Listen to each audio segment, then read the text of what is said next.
Review buku The Law of Human Nature. Jadi guys, hari ini mau share salah satu buku yang sedang saya baca sekarang. Judulnya adalah The Law of Human Nature dari Robert Greene.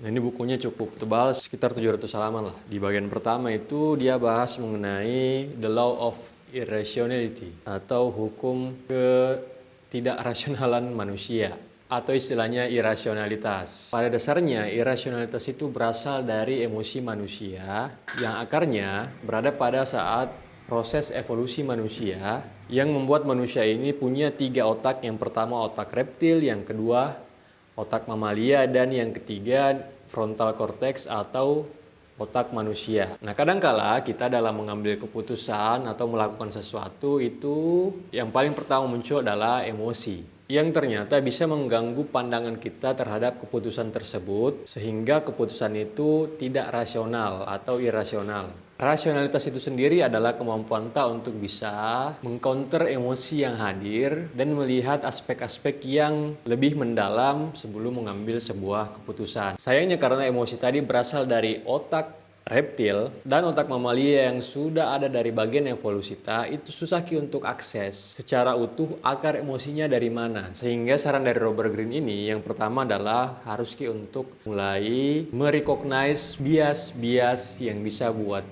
untuk tersesat pada irasionalitas. Bias-bias yang sering muncul, misalnya confirmation bias. Contohnya bias ini adalah kita kadang terjebak dalam suatu keinginan sehingga kita mencari validasi bukti untuk mendukung keinginan tersebut dan mengambil keputusan yang salah setelahnya. Nah, solusi yang diberikan untuk masalah ini, kita harus lebih skeptis lagi terhadap ide-ide yang muncul tersebut. Jadi dengan begitu kita bisa mendapat alasan-alasan yang lebih banyak dan lebih logis sebelum mengambil keputusan. Kemudian bias yang lain seperti conviction bias, itu mirip-mirip dengan confirmation bias. Misalnya kita punya ide, nah terus karena ide itu yang bisa buat merasa senang, akhirnya kita berusaha untuk memvalidasi ide tersebut. Meskipun dalam diri kita ada sedikit keraguan, tapi karena kita merasa senang dengan ide tersebut, akhirnya kita memvalidasi, mencari cara untuk ide tersebut itu bisa rasional gitu di kepala dan akhirnya kita terjebak dalam bias ini. Kemudian bias yang lainnya adalah appearance bias. Jadi ini juga biasa dikenal sebagai halo effect. Jadi kadang kita